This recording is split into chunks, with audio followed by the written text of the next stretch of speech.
నేటి అంశము XB 6. దాంపత్య విజయములో 3 దశలు, 3 రకాలు. ఇంటి తాళపు చెవులు 4 ఉంటాయి. ఏ సర్టిఫికెట్ ఎవరు ఎందుకు ఇస్తారు? దాంపత్య విజయంలోని 3 దశలు. 1. ప్రారంభము. వివాహాన్ని నిలదొక్కడానికి ప్రారంభం ముఖ్యము, అయినప్పటికీ భయం కూడా కలిగిస్తుంది. 2. మధ్యమము. పిల్లల ఆలన పాలన, బిడ్డల పెంపకం సక్రమ పద్ధతిలో ఉంటే అది మధ్యమము. 3వది కడపటి దశ, చివర ముగింపులో ఎట్లా ఉండాలంటే వృద్ధాప్యంలో శాంతి సమాధానాలతో తృప్తిగా జీవించాలా, సంతోషంగా ఉండాలా. దాంపత్య విజయం అనేది సుఖశాంతులతో చివరి వరకు నిలుపుకుంటుపై ఆధారపడి ఉంటుంది. వివాహం అనేది ప్రారంభం మాత్రమే, కానీ విజయం మాత్రము మధ్యమ కడపటి అంశాలతో కొలవబడుతుంది. దాంపత్య జీవితము విజయవంతమగుటకు కఠోర శ్రమ, నిరంతర అవగాహన, మెలకువలతో సాగిపోవాలి. సంఘర్షణలు ఉంటాయి, ప్రయత్నాలు చేయాలా, ఓర్పు నేర్పు వహించాలా, నూతన పద్ధతులు, కొత్త భావాలతోటి, మార్పులు చేర్పులతోటి సర్దుబాటు చాలా అవసరం. అంతేకాకుండా దాంపత్య విజయం అనేది 3 రకాలుగా ఉంటుంది. 1. భౌతికము, అంటే బయటికి కనిపించేది, దాన్ని సామాజిక విజయంగా చెప్పుకోవచ్చు. 2వది మానసిక విజయము, కేవలము ఆలుబగలు మాత్రమే తెలిసేది, అంటే వాళ్ళ మధ్య ప్రేమ, గౌరవము, అనురాగము, ఆనందము, సంతృప్తి, శాంతి, సమాధానాలు ఉండాలా, తోడు నీడగా ఓర్తకరగా ఉండాలా. 3వది ఆధ్యాత్మికము, కేవలము కుటుంబానికి దేవునికి మాత్రమే తెలిసేది. గమనిక, ఒకదాని ప్రభావం మరి ఒక దాని మీద తప్పగా ఉండి తిరుగుతుంది. ఈ మూడింటిని సమన్వయం సాధించగలిగినట్లయితే పరిపూర్ణ దాంపత్య విజయాన్ని పొందినట్లే. ఇక భౌతికం అంటే ఏమిటి? బిడ్డల్ని కనటము, మరి పిల్లల్ని పెద్ద చేయటము, చదివించటము, వాళ్ళకి మంచిగా ప్రయోజనకులుగా చేయటము, ఫలానా వారి పిల్లలు అని పొగడత విని పొంగిపోవటము, ఇల్లు కట్టుకోవటము, ఆదాయము, ఆస్తులు, అంతస్తులు, వాటి వల్ల హోదా, స్టేటస్ పెరగటము, సమాజంలో ఫలానా వ్యక్తి అనే గౌరవం సంపాదించటము, ఇవన్నీ కూడా సామాజిక విజయంగా చెప్పవచ్చు. 2వది మానసిక విజయం అంటే ఏమిటి?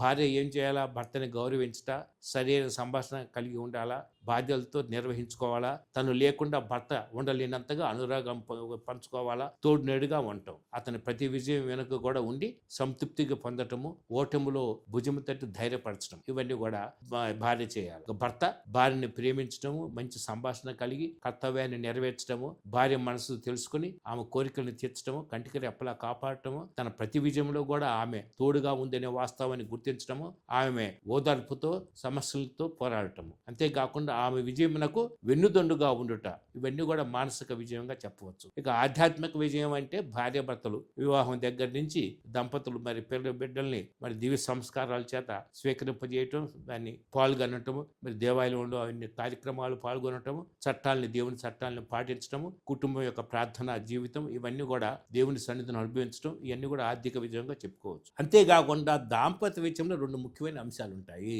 1. దాంపత్య విజయంలో 2% మాత్రమే సృజనాత్మకమైనటువంటి ప్రేరేపించే చర్యలు ఉంటాయి. 2% మాత్రమే ప్రేరేపించే చర్యలు. 98% ఎట్లా ఉంటాయి? గ్రహింపు సామర్థ్యం మీద ఆధారపడి ఉంటుంది. చూపు ద్వారా విషయాన్ని గ్రహించడం చాలా ముఖ్యము. దాంపత్య జీవితంలో ప్రేరేపించే చర్యల కన్నా ఏముండాలా? గ్రహింపు సామర్థ్యం చాలా అవసరము. ఏ రంగంలోనే సరే విజయానికి మూలసత్వం ఒకటే, అవగాహన కావాలా, బాధ్యత వహించాలా, కర్తవ్యం కూడా నిర్వహించుకోవాలా, విశ్లేషించుకోవాలా, సవరించుకోవాలా. ప్రార్థనా జీవితం ఏ సర్టిఫికెట్ ఎవరు ఎందుకు ఇవ్వాలా? ఒక విషయం ఏంటంటే, మరి ఒక జంటకి పాప పుట్టిందంటే ఏమిస్తారు? బర్త్డే సర్టిఫికేట్ ఇస్తారు. పెరిగి పెద్ద స్కూల్లో మంచి మార్కులు తెచ్చుకుంటే ఏమిస్తారు? మెరిట్ సర్టిఫికేట్ ఇస్తారు. ఆటల్లో మెడల్స్, ట్రోఫీస్ సాధిస్తే ఏమిస్తారు? స్పోర్ట్స్ సర్టిఫికేట్ ఇస్తారు. ప్రయోజకులై ఉద్యోగంలో చేరడానికి ఏం కావాలా? క్యాండిడేట్ సర్టిఫికేట్ ఇస్తారు. జీతాన్ని బట్టి శాలరీ సర్టిఫికేట్ వస్తుంది. శరీర ఆరోగ్యాన్ని బట్టి ఏముంటుంది? హెల్త్ సర్టిఫికేట్, ఫిట్నెస్ సర్టిఫికేట్ ఇస్తారు. చేసే ఉద్యోగంలో ప్రావీణ్యతను బట్టి సర్వీస్ సర్టిఫికేట్ ఇస్తారు. పెళ్లి చేసుకుంటే ఆ జంటకి ఏమి ఇస్తారు? మ్యారేజ్ సర్టిఫికేట్ ఇస్తారు. చివరికి చనిపోయినప్పుడు ఏమిస్తారు? డెత్ సర్టిఫికేట్ ఇస్తారు. కానీ పెళ్లి చేసుకున్న ఒక జంట అన్యోన్యంగా కాపురం చేసిందో లేదో తెలుసుకోవాలంటే సర్టిఫికేట్ ఎవరిస్తారు? తన భర్త ప్రయోజకుడు మంచివాడని భార్య సర్టిఫికేట్ ఇవ్వాలా? తన భార్య మంచి సహచరిని, అనురాగం కలదని భర్త సర్టిఫికేట్ ఇవ్వాలి. వాళ్ళిద్దరిని చూసిన లోకం ఏమి ఇవ్వాలా? వాళ్ళు మంచి భార్య భర్తలు, ఆదర్శ దంపతులు, అంటే తిరు కుటుంబం అనే సర్టిఫికేట్ ఇవ్వాలా? మరి వాళ్ళిద్దరిని చూసిన దేవుడు ఏమి ఇవ్వాలా? ఏమిస్తాడంటే పరలోక ప్రాప్తి కలుగజేస్తాడు. వివాహం అనేది ఇహపర ఆనందం ఉంది. వివాహం యొక్క అర్థం ఏంటంటే ఆనందము, పరమార్థం అంటే నిత్య జీవం. వివాహ జీవితాన్ని బైబిల్లో 3 గ్రంథాల పేరుతో లోకులు వర్ణించడం జరిగింది. వివాహం చేసుకున్న కొత్తలో ఏమంటారు? పరమగీతం అంటే చట్టా పట్టాలు వేసుకోవటం, తిరగటం, భూలోక స్వర్గం అని ఊహల్లో తేడాడు. కొద్ది రోజుల తర్వాత ఏమైతుంది? విలాప గీతాలు అంటారు. అంటే పోరాటము, కేరింతలు, సమస్యలతో మరికొన్ని రోజులకి ఉపదేశుడిగా మారుతాడు. అంటే వేదాంతిగా మారిపోయి అంతా శూన్యము, అంతా మిథ్య అని ఆ విధంగా చెప్తూ ఉంటాడు. కానీ వివాహ వ్యవస్థను ఏర్పాటు చేసిన దేవుడు గనక ఆయన ఏమైనా తప్పు చేస్తాడంటే తప్పు చేయడు. మరి అందువల్ల బైబిల్ గ్రంథం అంతా కూడా వివాహం అనేది ఇహపర ఆనందం అని ప్రకటించమైనది అని మరవరాదు. ఇంటి తాళపు చేతులు మరిచిపోరాదు. దాంపత్య జీవితంలో చాలా మంది దంపతులు దాంపత్య సమస్యల్ని పరిష్కరించడానికి కావాల్సిన సుఖ సంతోషానికి కావాల్సిన మూల సూత్రాలు తెలియవు. ఇంటి తాళపు చేతులు మర్చిపోయారు. Keys, KEYS. కే అంటే నాలెడ్జ్, దైవ జ్ఞానము, లోక జ్ఞానము, మెలకులు అవసరము. ఈ అంటే ఈక్వాలిటీ, సమానత్వం. మరి భార్యాభర్తల మధ్య సమానమైన భావం చాలా ముఖ్యము. ఈల్డింగ్, పరస్పరము విధేయత ఉండాలా, చూపాలా. అంటే ఒకరి ఆద్యంలోకి మరి ఒకరు ఉండాలా. సాటిస్ఫాక్షన్, సంతృప్తి అనేది ఉభయలకు పొందాలా. అన్ని విషయాల్లో, అన్ని రంగాల్లో కూడా సంతృప్తిగా జీవించాలా. వివాహము విజయభవ ప్రవర్తన ఎట్లా ఉండాలంటే, ఒకటి, సమభూమి అనుభవం చాలా అవసరము. వివాహం అంటే చట్టపట్టాలు వేసుకొని కాలక్షేపంగా జాలిగా తిరగటం కాదు, పూలబోట అంతే కాదు. అందువల్ల భవిష్యత్తు పట్ల గొప్ప ప్రణాళిక ఉండాలా, నిరీక్షణ కలిగి జీవించాలా. నీ భాగస్వామిలో ఉన్న తలాంతులను ఇరువురు కూడా పూర్తి వ్యక్తిత్వంతో కుటుంబాన్ని ఉద్దిపరచుకోవాలా. వివాహమునకు స్థిరత్వం కావాలంటే సమభూమి అనుభవం చాలా అవసరము. అంతేకాకుండా రెండవది దైవ జ్ఞానం అవసరము. లోక జ్ఞానం కూడా సహాయపడుతుంది. మెలకువలు కూడా దోహదకారి. ఇది నిరంతర ప్రక్రియ.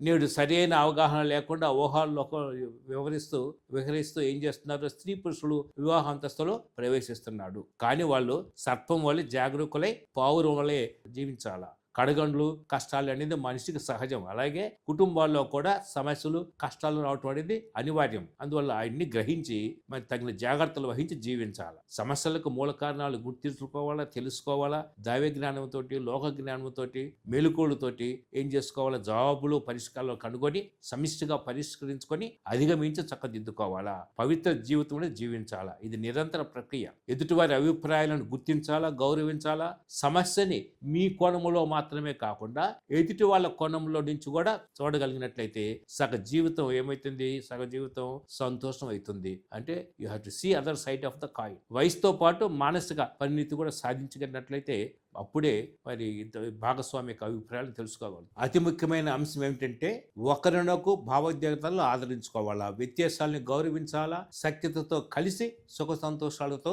శాంతి సమాధానాలతో జీవించడానికి ప్రయాసపడాలా. ఎదురయ్యే సమస్యలన్నీ నిర్మాణాత్మకంగా పరిష్కరించుకుంటూ కొత్త పాఠాలు, కొత్త విషయాలు, అనుభూతులను పొందాలా. కొన్ని కుటుంబాల్లో భార్యాభర్తల మధ్య తగవలు చాలా తక్కువగా ఉంటాయి. కొన్ని కుటుంబాల్లో అయితే ప్రతిదీ అన్నీ కూడా సమస్య. కష్ట సుఖాల్లో ఒకరినొకరు భావోద్వేగాలను ఆదరించుకుంటూ అంతర్గత వలయంలో తలెత్తే సమస్యలన్నిటి కూడా ఉమ్మడి సమర్థతో అధిగమించాలా. వైవాహిక జీవితంలో ఆనందాన్ని, మాధుర్యాన్ని, ప్రశాంతతను నాశనం చేసే సమస్యకు మూలం ఏమిటో స్పష్టంగా తెలుసుకోగలిగి దానికి తగిన పరిష్కార మార్గాలను కనుగొని ఆచరించాలి. అంతేకాకుండా ప్రార్థన సహిత నిర్ణయాలు, క్రియలు అవసరము. ప్రార్థన అనేది సమస్యల్ని పక్కకు నెట్టే సాధనము కాదు. మనమే ఏరుకోరి తెచ్చుకున్నట్టయితే సమస్య అయితే అసలుకే పోవు. దేశకాల పరిస్థితులలో ఎటువంటి ముప్పు వచ్చినా సరే సంసారంలో శాంతికి, అశాంతికి కూడా ప్రధానమైన కారణం ఏమిటంటే ఎప్పటికి కూడా మనుషుల యొక్క ప్రవృత్తి. మరి ఇది అనుభవాలకు అందరికీ తెలుసు. అందువల్ల ఎన్నో సంగతులు మనం చేసే క్రియల మీద, మనం తీసుకున్న నిర్ణయాల మీదనే ఆధారపడి ఉంటుంది. మనము ఏరుకోరి మన మనసుకు నచ్చిన వారిని ఇష్టపడి, కష్టపడి, ఎదిరించి, కొన్నిసార్లు బెదిరించి ఘనంగా పెళ్లి చేసుకుంటాము. దేవుని సన్నిధిలో, సమాజం ముందు పెళ్లి ప్రమాణాలు చేస్తాము. అందరిచే ఆమోదించబడతాము, అందరి చేత దీవించబడతాము. దానికి తగినట్లుగా ఆ తర్వాత జరిగే పరిణామాలకు కూడా మనమే బాధ్యత వహించాలా. మన జీవితాంతం వరకు కూడా అన్నిటినీ సహించి క్లిష్టమైన, కష్టమైన దేవుని చిత్తాన్ని నెరవేర్చాలా. దేవుని మహిమకరంగా, పవిత్రంగా జీవించాలా. భార్య భర్త కోసం కాకుండా వీళ్ళిద్దరూ కూడా ముందుగా దేవుని కోసం అని మరి నమ్మకంగా ఉన్నట్లయితే మరి ఎన్నో సమస్యలు వస్తాయి. మన పెళ్లి దేవునికి ఘనంగా ఉండాలా, మన పాన్పు నిష్ఠులంగా ఉండాలా. భార్యాభర్తలు తమ ధర్మాలను కూడా పాటించాలి. వివాహం ఎందుకు ఘనమైనది? వివాహం అందరి చేత గౌరవింపబడినది. అన్ని విషయాలు కూడా ఘనమైనదిగా చెబుతాము. వివాహ బంధం కూడా పవిత్రంగా ఉండాలని చెబుతాము. వివాహ వ్యవస్థను ఏర్పాటు చేసిన దేవుడు కనుక ముందుగా దేవునికి ఘనమైనదిగా ఉండాలా అనేది న్యాయంగా ఉంటుంది. దేవుని ఆశీర్వాదము ఆజ్ఞ ప్రకారం మనం భూమి మీద పుట్టాము. మన పెళ్ళి, మన పిల్లలు కూడా.